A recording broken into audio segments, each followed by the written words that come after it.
నమస్తే. సామాన్యుడి చేతుల సామాజిక స్తరం నెంబర్ 1 న్యూస్కి స్వాగతం. నేను రవీంద్ర.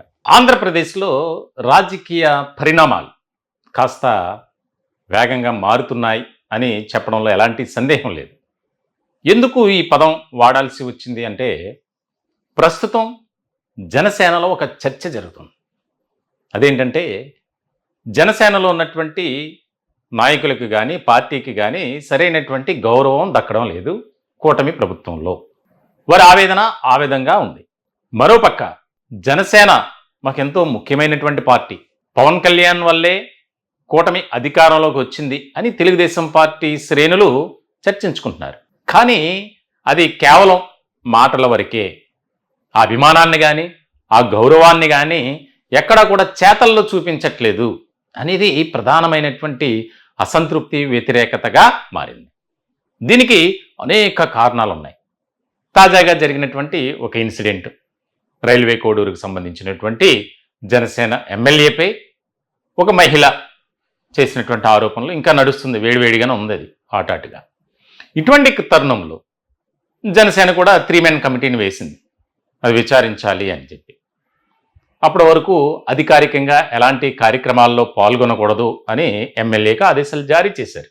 ఓకే, అది పార్టీ వ్యవహారాలు అంతర్గతంగా వారు చూసుకునేటువంటి అంశం.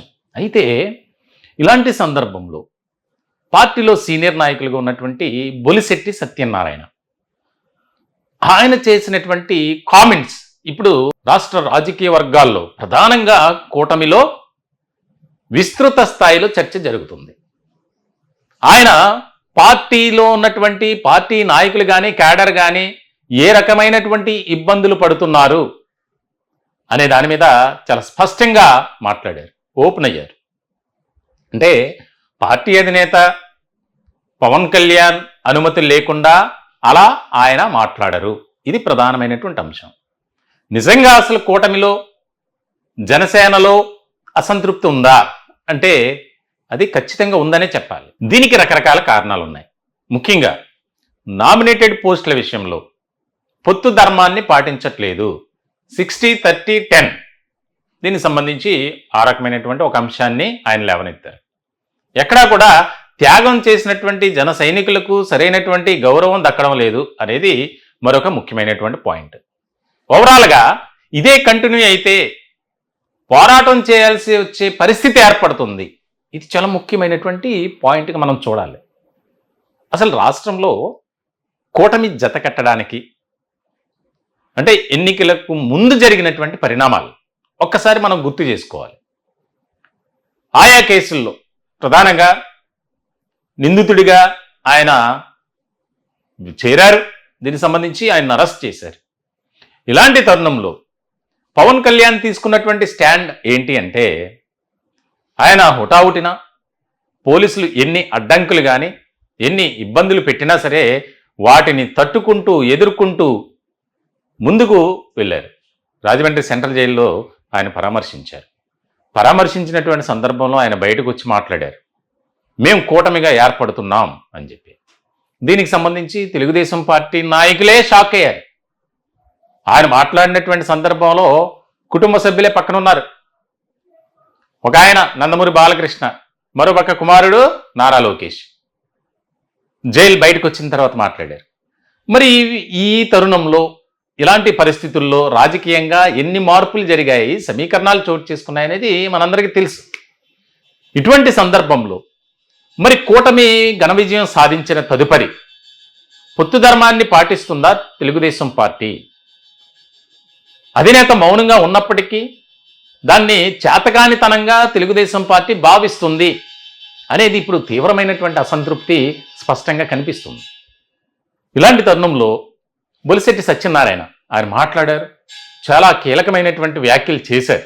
ఆయన ఏం మాట్లాడారు, ఏ అంశాల గురించి ప్రస్తావించారనేది కొన్ని పాయింట్స్ కనుక మనం రైట్ చేస్తే, కూటమి ఒప్పందం క్షేత్రస్థాయిలో అమలు కావడం లేదు, దేవాలయ కమిటీల్లో జనసేనకు ప్రాతినిధ్యం లేదని ఆయన చాలా ఆవేదన వ్యక్తం చేశారు. దీన్ని ఉదాహరిస్తూ విశాఖపట్నం తూర్పు నియోజకవర్గంలో 5 ఆలయ కమిటీల్లో జనసేనకు చోటు లేకపోవడంపై తీవ్రమైనటువంటి అసంతృప్తి.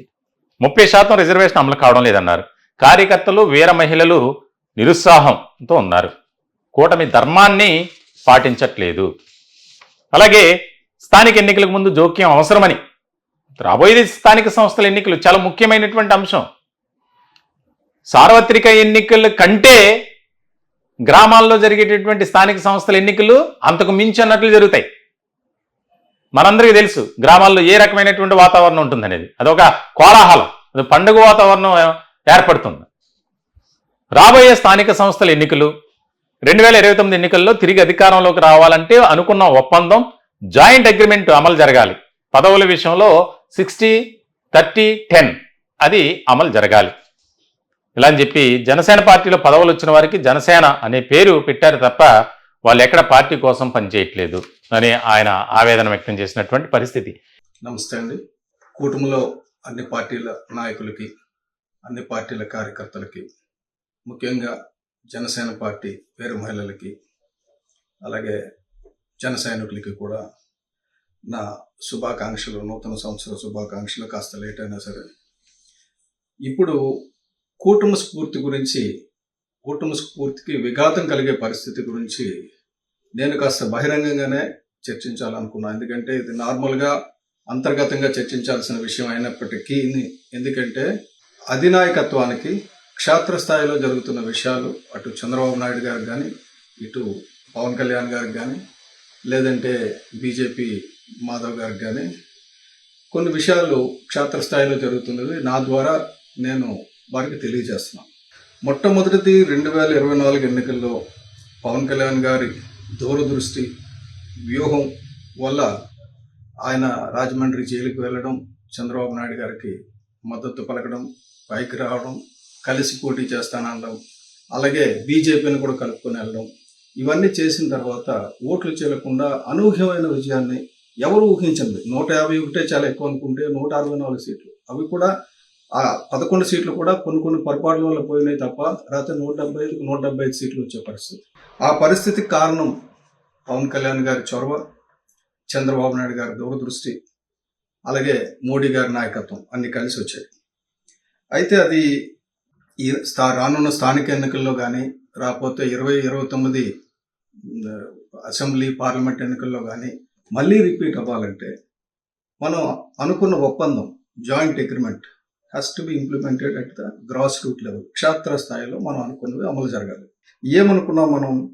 టీడీపీ పోటీ చేసే స్థానాల్లో జనసేనకి 30%, బీజేపీకి 10%, అలాగే జనసేన పోటీ చేసిన స్థానాల్లో జనసేనకి 60%, బీజేపీకి 30%, టీడీపీకి 10%, అలాగే బీజేపీ పోటీ చేసిన స్థానాల్లో బీజేపీకి 60%, టీడీపీకి 30%, అలాగే మొత్తం అందరికీ కూడా ఈ వాటా, అంటే ఎవరైతే అధికారంలో ఉన్నారో వారికి 60% ఉంది.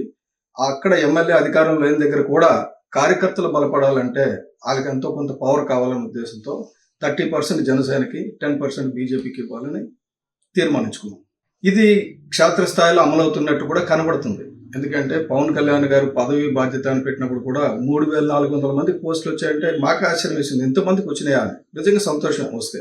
కానీ అందులో ఎంతమంది జన సైనికులు ఉన్నారు, ఎంతమంది వీర మహిళలు ఉన్నారు అనేది కూడా చూడాలి. ఎందుకంటే అందులో పొరపాట్లు జరిగాయన్నది ఒక రకమైన వాస్తవం. చాలా మంది పదవులు ఇచ్చేసిన వాళ్ళ పేర్లు జనసేన పెట్టారు తప్ప వాళ్ళ జనసేన పార్టీ గురించి ఎప్పుడు పనిచేసిన వాళ్ళు కాదు. సో ఇటువంటి పరిస్థితుల్లో అగ్రస్థాయిలో చంద్రబాబు నాయుడు గారు కానీ, పవన్ కళ్యాణ్ గారు కానీ అందరూ మంచి నిర్ణయాలు తీసుకున్న క్షేత్రస్థాయిలో అమలుకి పోవడం వల్ల నష్టం జరుగుతుంది. ఇది నేను చంద్రబాబు నాయుడు గారికి తెలిసే జరుగుతుంది, లేదా పవన్ కళ్యాణ్ గారికి తెలిసే జరుగుతుందని నేను అన్నాను. ఎందుకంటే క్షేత్రస్థాయిలో తప్పులు జరుగుతున్నాయి. రాష్ట్రం అంతా నేను రాష్ట్ర ప్రధాన కార్యదర్శి అవ్వడం వల్ల ప్రతి జిల్లా నుంచి, ప్రతి నియోజకవర్గం నుంచి నాకు ఫోన్లు వస్తున్నాయి. సార్ ఇక్కడ ఈ పలానా కమిటీ చేశారు, అందులో మన జనసేనకి స్థానం లేదు. ఇక్కడ పలానా మార్కెట్ యార్డ్ ఇచ్చారు, అందులో జనసేనకి స్థానం లేదు. ఇలా చాలా చెప్తున్నారు. సో అవి నేను అందుకంటే అది అధిష్టానం చూసుకుంటుందన్న దృష్టితో వదిలేశాను. అయితే రాష్ట్ర ప్రధాన కార్యదర్శి అయిన నేను నివసిస్తున్న నియోజకవర్గం ఈస్ట్, విశాఖపట్నం ఈస్ట్లో పాయింట్ ఆఫ్ కాంటాక్ట్గా కూడా ఉన్నా. ఒక నియోజకవర్గ స్థాయి నాయకుడు కూడా ఉన్నా. ఇక్కడ ఒక 5 దేవాలయాలు ఉన్నాయి విశాఖపట్నం ఈస్ట్లో. 5 దేవాలయాలకి కమిటీలు వేశారు. ఎందులోని జనసేనకు చోట్లేదు. ఇంతకంటే అవమానం ఇంకోటి ఉంటుందని నేను అనుకోవడంలా. నేను వెలగపూడి రామకృష్ణబాబు గారితో మాట్లాడాను, అలాగే ఇక్కడ చోడే పట్టాభిరామ్ గారితో కూడా మాట్లాడాను. ఏంటి ఈ అన్యాయం ఎందుకు ఇలా జరుగుతుందంటే, సార్ మేము అధిష్టానానికి పంపించాం, అధిష్టానం ఇవే పంపించింది అన్నారు. అంటే డైరెక్ట్గా చంద్రబాబు నాయుడు గారే ఇవి డిసైడ్ చేశారు, లేదా లోకేష్ బాబు గారు డిసైడ్ చేశారు అన్నట్టు చెప్తున్నారు.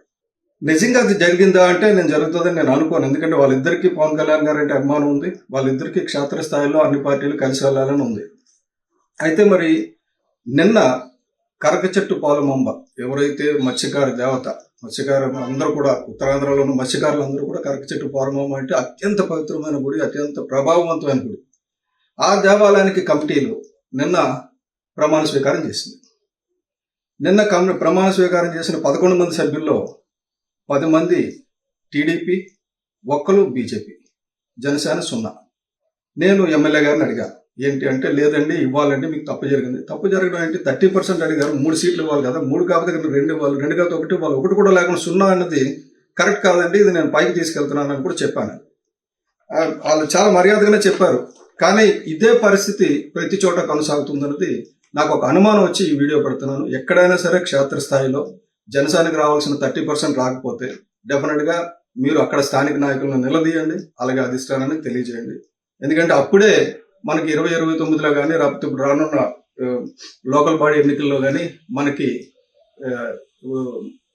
సముచితమైన రిజల్ట్స్ వస్తాయి. లేదంటే మళ్ళీ చచ్చిందనుకున్న జగన్ పార్టీ మళ్ళీ బలపడుతుంది, మళ్ళీ రోడ్డు మీద ఎక్కుతుంది. కాబట్టి నేను చంద్రబాబు నాయుడు గారికి, పవన్ కళ్యాణ్ గారికి ఈ విషయంలో జోక్యం చేసుకొని నియోజకవర్గ స్థాయిలో ఎవరికైనా ఇచ్చారు, రాష్ట్ర స్థాయిలో 5,000 వచ్చినాయి 3,000 వచ్చినాయి కాదండి, నియోజకవర్గ స్థాయిలో జనసేనకి ఎన్ని ఇచ్చారు, బీజేపీకి ఎన్ని ఇచ్చారు, టీడీపీ ఎన్ని తీసుకుంది అన్నది ప్రతి టెంపుల్ పైన కూడా, ప్రతి టెంపుల్ కమిటీలో కానీ మార్కెట్ కమిటీలో కానీ ఎక్కడైనా సరే అవి కనబడాలి. పారదర్శకత ఉండాలి. పారదర్శకత ఉంటే అంటే ఫ్యూచర్ అంతా మనదే, 2029 కాదు, తర్వాత 34 ఎలక్షన్స్ కూడా మనమే గెలుస్తాం అని సవినయంగా తెలియజేసుకుంటూ సెలవు తీసుకున్నాను. నమస్తే. ఇలా ఎక్కడా కూడా జనసేన పార్టీకి సంబంధించినటువంటి క్యాడర్కు సరైనటువంటి గౌరవం లేదు. మేము అన్ని విషయాల్లో తగ్గి ఉన్నప్పటికీ ఎక్కడా కూడా మాకు సరైనటువంటి గుర్తింపు లేదు అనే ఆవేదన వ్యక్తం చేసినటువంటి పరిస్థితి. బహుశా రాష్ట్రంలో కూటమి అధికారంలోకి వచ్చిన తర్వాత ఇంటర్నల్గా ఆయా పార్టీల్లో చర్చ జరిగినప్పటికీ, ప్రధానంగా తెలుగుదేశం పార్టీలో, జనసేనలో, ఎందుకనంటే అధికారంలోకి రాగానే తెలుగుదేశం పార్టీ మా నాయకులపై అనవసరమైనటువంటి వ్యాఖ్యలు చేస్తున్నారు, బురద జల్లి ప్రయత్నం చేస్తున్నారు, కించపరిచి అవమానపరిచే విధంగా మాట్లాడుతున్నారు, వ్యవహరిస్తున్నారు అనేది అక్కడ ఆయా నియోజకవర్గాల్లో మాత్రమే వినపడేది. కానీ ఇప్పుడు రాష్ట్ర వ్యాప్తంగా ఆయన ఒక వీడియో రిలీజ్ చేయటం, దానికి సంబంధించి సర్వత్రా ఆసక్తి నెలకొనడమే కాకుండా ఒక ఇంపార్టెంట్ డిస్కషన్ అనేది నడుస్తుంది. మరో 15 ఏళ్ళు 20 ఏళ్ల పాటు రాష్ట్రంలో కూటమి అధికారంలో ఉండాలి, ముఖ్యమంత్రిగా చంద్రబాబు నాయుడు ఉండాలి అని పదే పదే పవన్ కళ్యాణ్ చెప్తున్నారు. మరి ఇలాంటి సందర్భంలో ఒక ముఖ్యమైనటువంటి అంశం మీద ఒక చర్చ జరుగుతుంది రాష్ట్ర రాజకీయ వర్గాల్లోనూ, ప్రధానంగా టీడీపీ శ్రేణుల్లో. ఉగాదికి, బహుశా ఉగాది తర్వాత కానీ పట్టాభిషేకం, చిన్నబాబుకి పట్టాభిషేకం, ముఖ్యమంత్రిగా నారా లోకేష్. మరి ఈ చర్చ జరుగుతున్నటువంటి సందర్భంలో పార్టీలో, ముఖ్యంగా జనసేనలో తీవ్రమైనటువంటి ఒక అసంతృప్తి, వ్యతిరేకత. మా నాయకుడు ముఖ్యమంత్రిగా పనికిరారా, ఎందుకు తెలుగుదేశం పార్టీ ఈ విధమైనటువంటి అంశాన్ని లేవనెత్తి రాజకీయంగా ఒక చర్చ జరిగే విధంగా మాట్లాడుతున్నారు? మనం గతంలో ఈ సందర్భంగా ఒక విషయాన్ని గుర్తు చేసుకోవాలి. ఏదైతే కడప జిల్లాలో ఆ జిల్లాకు సంబంధించినటువంటి తెలుగుదేశం పార్టీ అధ్యక్షుడు, అది కూడా నారా చంద్రబాబు నాయుడు ముఖ్యమైనటువంటి అనుచరుడిగా ఉన్నటువంటి ఆయన డిప్యూటీ సీఎం పదవి నారా లోకేష్కి ఇవ్వాలి. ఆయన ఆ అంశాన్ని లేవనెత్తిన తర్వాత ముఖ్యమైనటువంటి నాయకులు, అంటే పార్టీలో సీనియర్లుగా ఉన్నటువంటి వారు, జూనియర్లు మాట్లాడారంటే అది వేరే విషయం, సీనియర్లు మాట్లాడారు. సోమిరెడ్డి చంద్రమోహన్ రెడ్డి కావచ్చు, చాలామంది, ఇలా పేర్లు చెప్పుకుంటే చాలామంది ఉన్నారు. ఎందుకు సాక్షాత్తు ఒక మంత్రి వేరే విదేశ పర్యటనలో ఉన్నటువంటి సందర్భంలో డయాస్ మీద మాట్లాడారు, టీజీ భరత్.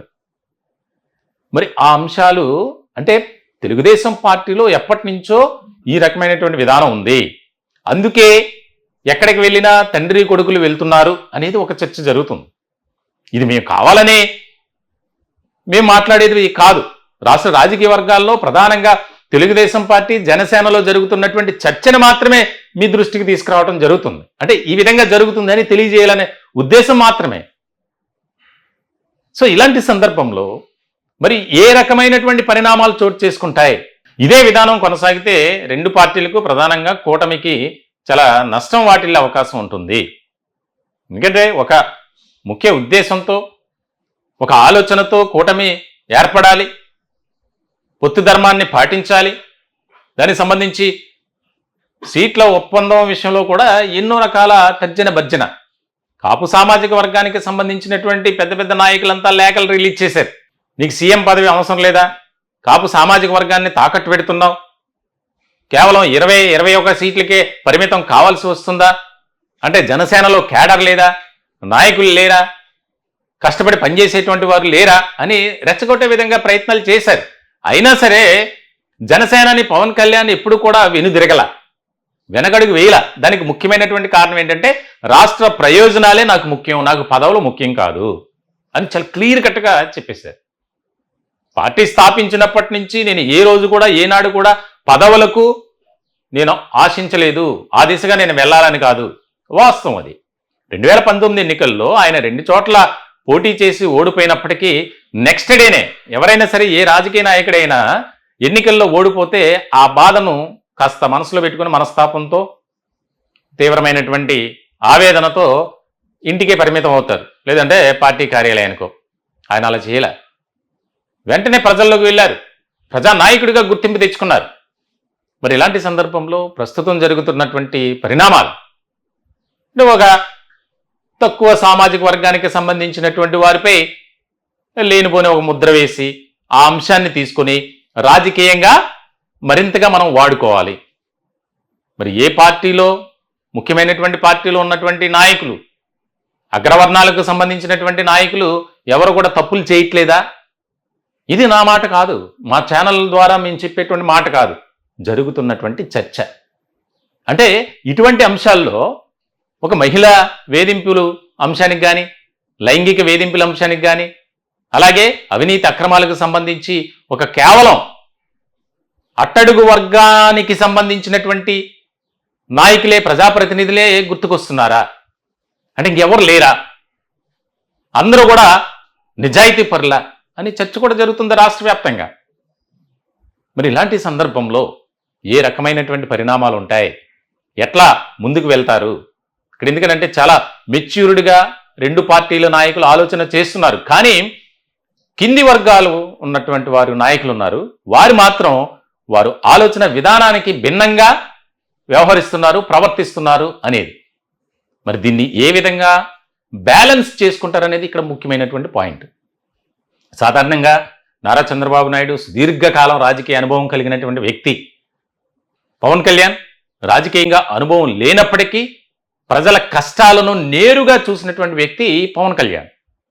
పార్టీ స్థాపించినప్పటి నుంచి ఆయన బ్యాలెన్స్ చేసుకుంటూ సినీ జీవితం, రాజకీయ జీవితం రెండింటిని ఒక సమ ఉజ్జీలిగా చేసుకుంటూ రెండు కళ్ళుగా ఆయన ముందుకు వెళ్తున్నారు. అలాగే ప్రజాసేవలో ఎన్ని కార్యక్రమాలు చేశారో అందరికీ తెలిసినటువంటి విషయమే. ఇప్పటికీ చేస్తూనే ఉన్నారు, ప్రభుత్వంలో ఒక పార్ట్ అయినప్పటికీ. సో మరి ఇద్దరు కూడా ఆలోచన చేయాల్సినటువంటి అవసరం ఎంతైనా ఉంది. వస్తున్నటువంటి ఆ యొక్క విమర్శలు కానీ, ఒక ప్రచారం కానీ, ఒక చర్చ కానీ, వీటికి ఫుల్ స్టాప్ పెడితే బాగుంటుంది అనేది. బొలిశెట్టి సత్యనారాయణ ఆయన తాజాగా చేసినటువంటి వ్యాఖ్యలు ఏవైతే ఉన్నాయో వాటిని బేస్ చేసుకుని, ప్రాతిపదికన తీసుకొని, అవును జనసేనలో జరుగుతున్నది, జనసేనకి ఇస్తున్నటువంటి గౌరవం, ప్రాధాన్యత, ప్రాముఖ్యత అదే అని భావించి మరి దాన్ని రీరైట్ చేసుకోవడానికి, తప్పు సరి చేసుకోవడానికి ఏ రకమైనటువంటి ఆలోచన విధానంతో, ప్రణాళికతో ముందుకు వెళ్తారనేది ఇక్కడ ముఖ్యమైనటువంటి పాయింట్. ఈ టాపిక్ పై మీ విలువైనటువంటి అభిప్రాయాలను కామెంట్ రూపంలో తెలియజేయండి. దయచేసి మా ఛానల్ని సబ్స్క్రైబ్ చేసుకోండి. Thank you.